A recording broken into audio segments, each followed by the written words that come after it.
No one can know that my father is still alive. You want me to cry, madam? I've been practicing. Okay, y'all, so that funeral was absolutely everything. Everybody pulled out their guns and everybody was shooting. Even Don was shooting, but the only person that you did not see shooting because he was nowhere to be found was El Fuego. I'm just saying. But anyway, y'all, what's up, y'all? It's your girl, EJ, and welcome back to the recap. Today, we are going to be talking about All the Queen's Men, Season 3B. This is episode 12, The Crossroads, y'all. Now, y'all already know this episode starts right where the last one left off, and that is with your girl, Madam, strutting into the police station like a model, y'all. Talk about a model walk. That's what I'm talking about. Madam, everywhere she goes, she exudes this confidence. I mean, if I was walking up into jail, y'all, I probably would have had my head down. I probably would have been crying like, what in the world? But not Madam. So anyway, y'all, when Madam gets into the jail, DA Rods is getting some bad news. Turns out Carla has decided to drop the charges, which we all knew she would because we knew Madam was not going to stay up in that jail. So anyway, Madam and DA Rod, of course, have a few words, and DA Rod lets it be known that she can't stand that biatch. Meanwhile, Madam lets Midnight know, hey, thank you guys for coming out and everything. And then she has another conversation with Midnight where she tells him, like, look, just let old boy sit in the basement for now. Let him think about what he's done. And you all know that she's talking about Big D because, Big D, his lies finally caught up with him. So anywho, y'all, back in the basement where Big D is, turns out your boy El Fuego decides he gonna be Captain Save-A-Ho because that's exactly what Big D is for all the mess that he did. And now that he can't get Casanova's help, now he want to try to come to the other side. Now he want to try to be down. Now he want to work at Club Eden. Now he want to be a dancer. Now I want to show Madam that I'm this, that, and the third. Dude, whatever. Like, I still don't like Big D. Never gonna like Big D. But, I don't know. We gonna see. It depends on what he do. If he do something spectacular that's gonna make me actually be like, okay, then maybe so. But if Madam ain't impressed, I ain't impressed. And she ain't impressed right now, so I damn sure ain't impressed. So anyway, y'all, that was my little rant for today. So anywho, El Fuego helps him get out and then tells him to stay at his house, tells him, hey, you probably need to get out of town. Big D is all, thank you. Like, he's doing way too many thank yous. But the very next day, we are going to see that he actually wants to stay. He's going to have a conversation with El Fuego, and he's like, I want to stay. Like, I want to get back in Madam's good graces. Because he was asking him, like, what you think she going to do to me, yada, yada, yada. And I'm just like, dude, so you got to ask that question, and yet you still want to stay? Like, dude, something ain't right with you, for real, for real. But anyway, we also know that at some point he's going to have a conversation with Casanova, and Casanova is just going to be like, look, you on your own. You the one who messed up. And I'm thinking to myself, dude, you the one who messed up because it was you that they saw that came out of there, and it was your partner that snitched on you anyway. So technically it was you that messed up, and the fact that you don't want to help this dude out after you done got him in all this trouble just shows how much of a biatch you are. You know what I'm saying? Like, Casanova ain't ish, y'all, and that's for real, for real. Like, I really cannot stand that character, and for him to be a police officer and act the way he act, that was just messed up. But anyway, y'all, I can't wait till that video come out of him because y'all know it's gonna come out sooner or later. So I just wanted to go ahead and get that part out the way, but let's go back to the night before because we need to talk about Babyface and his trifling ass, because Babyface decides that he is going to go to Tandy's house. Now, mind you, he couldn't stay at Midnight house. He couldn't stay at Doc's house. So he goes to Tandy's house because he's going to try to finesse her, because that's all Babyface do is finesse people. So apparently he just can't stay at his own crib because I guess it's just too many memories about Miss Patty. I don't know how you supposed to be a gangster but can't even take a life. Like, you supposed to be in this thing with Madam, and you know that that's what y'all do. And I get it. I'm not saying that it's easy to unalive somebody, but I'm saying, dude, everybody else done it and they go to their house. Why you can't go to your crib? But anyway, maybe he think they gonna come and get him. Maybe that's what it is. That's what it gotta be. Maybe he think that they gonna come pick him up, so that's why he don't want to stay at his house, because he thinking any day now they gonna figure it out. So we just gonna go with that because that's what it gotta be. So he take his behind on over to Miss Tandy, y'all, and he trying to finesse her. And of course, Miss Tandy, y'all know all she ever want is the D anyway. So of course she gonna let him in. But Miss Tandy do let him know, like, look, what's the play here? Because I know you. There's always an angle with you. What you trying to do? You know what I'm saying? And he tried to make it seem like, oh, I'm just trying to be here for you. I just wanted to lay eyes on you. Y'all, Babyface made me want to just throw up because Babyface is full of crap. But anyway, we already know what his finesse is. Babyface is looking for somebody else to take care of him like Miss Patty did. And he thinks that he can get that with Miss Tandy. So that's exactly what he's trying to do. So anyway, they do their thing. So meanwhile, let's get back to the next morning. So we already talked about Fuego and Big D next morning, but let's talk about Madam and Tommy's next morning. Are you sure you're not trying to make up for your recent mistakes with some eggs Benedict? What do you mean, man? What do you mean what I mean? Didn't concierge get into my office on your watch? Look, Tommy, I gave you this promotion because Blue was going through something. But you're gonna have to prove to me that you deserve this shit. I'll show you.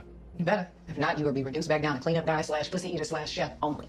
Because Tommy almost got demoted, you know what I'm saying? Like, he done messed up all these times, and Madam is like, look, you know, you let this person get away, you let this happen, you let that happen. Now, I gave you this promotion because Blue was going through something, but look, like, you gonna have to step it up.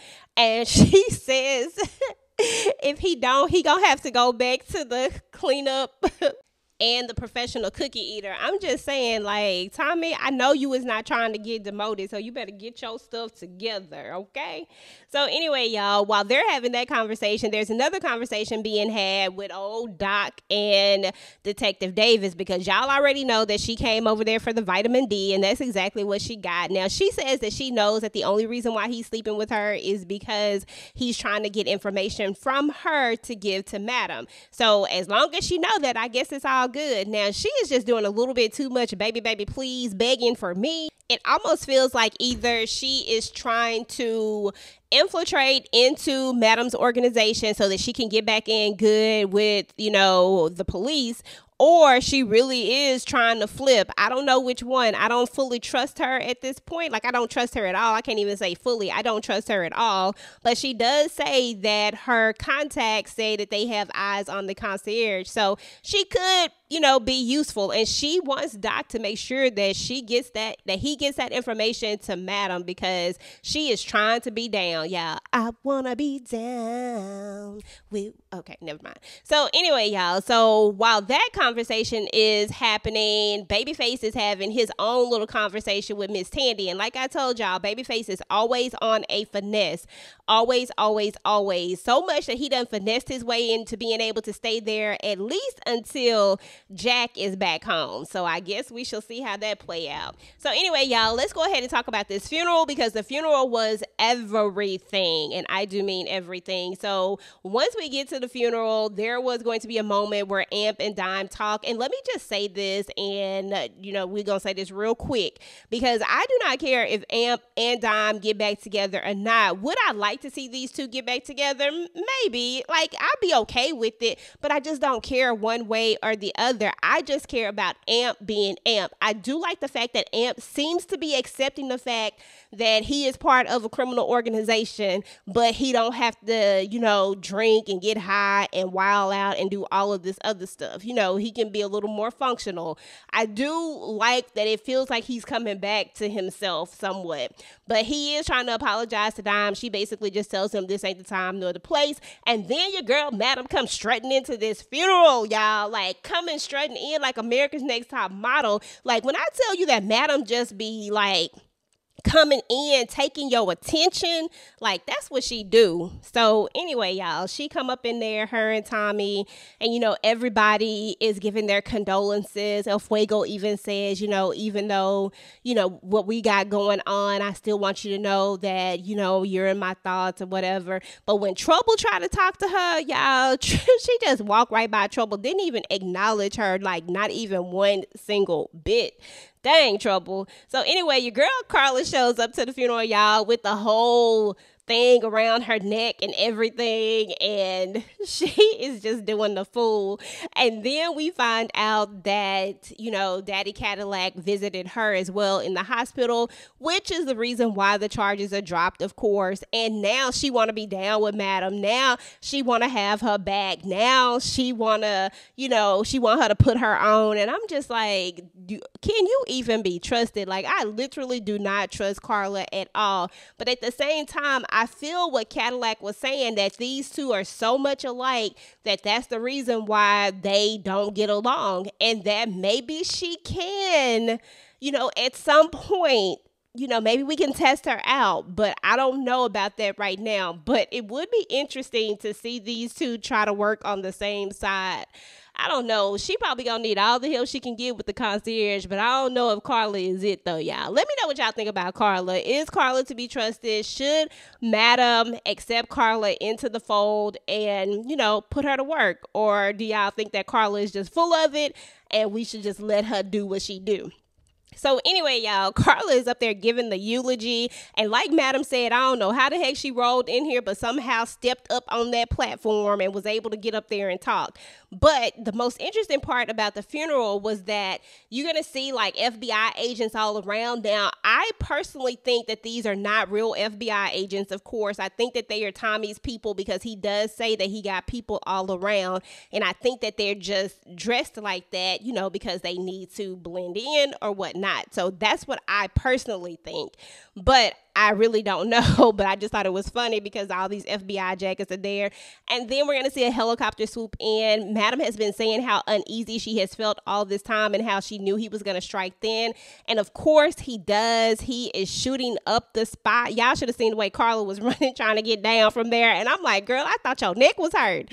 But anyway, y'all, the way Tommy picked Madam up and just gets her up out of there. When I tell y'all, everybody need a Tommy in their life. Everybody need a doggone Tommy in their life. I'm telling you, get you a Tommy. So anyway, he swoops her up out of there. And then once they get to a certain part, she's like, okay, let me down. And then they run to the truck or whatever where all the guns are at.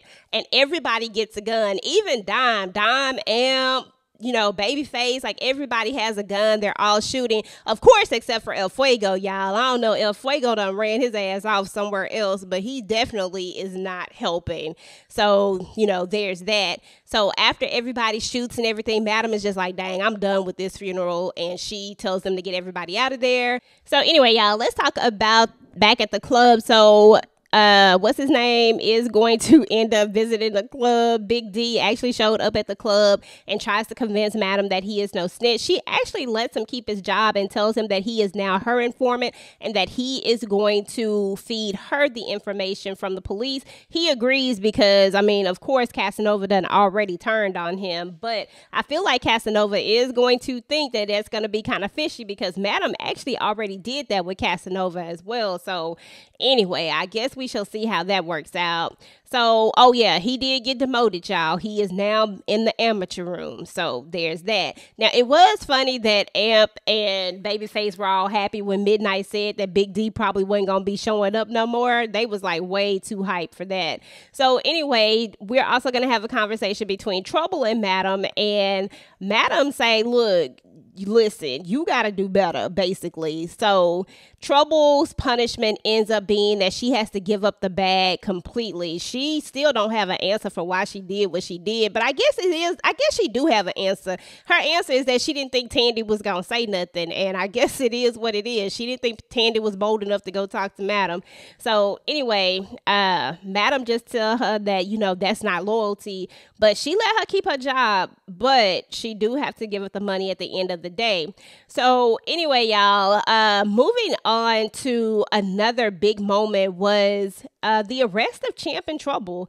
It turns out that Champ and Trouble are getting arrested for the murder of Jack because we're going to learn that Miss Tandy old self is going to show up and she's going to tell Face like, look, I need you to make me feel good. You know what I'm saying? Because her husband just died. So how this is all going to play out as it relates to Madam's plan is going to be interesting. And then the fact that Rayshawn is MIA, he gone back to Alabama, and he's really the one who actually did the killing. And Trouble them, they only robbed the place, but yet they're being charged with the murder. And I could see how they would be charged with it because they were sloppy as hell when they did this. You know what I'm saying? Like, I mean, they could put them there, not to mention Tandy saw them and she did tell D.A. Rod. So I don't know, y'all. And at this point, they are going to want to take Madam down by any means necessary. And I feel like they going to do whatever they can do. So y'all let me know what y'all think about this whole messy situation that went down between D.A. Rods, how Casanova did, your boy Big D, about how El Fuego is doing whatever the hell he doing, because I really don't know. And I know I didn't talk about El Fuego and D.A. Rods is because it just wasn't that big of a deal to me because, you know, El Fuego didn't do nothing. So anyway, y'all, what y'all think about Trouble and Champ and how they gonna get arrested? Is Rayshawn gonna show back up, y'all? Like, let's just talk about all of this. Go ahead and get the conversation down below. Meanwhile, guys, if you like the video, make sure to go ahead and hit the like button, y'all. Please, please, please hit that like button. It definitely helps your girl out. And if you are new to the channel, if you're finding me for the very first time, please go ahead and subscribe to your girl channel. Turn on your notifications so that you do not miss out on any of my future All the Queens Men's Talk. Meanwhile, YouTube says that you just might like this video next, guys. Go ahead and take a look. Until next time, peace.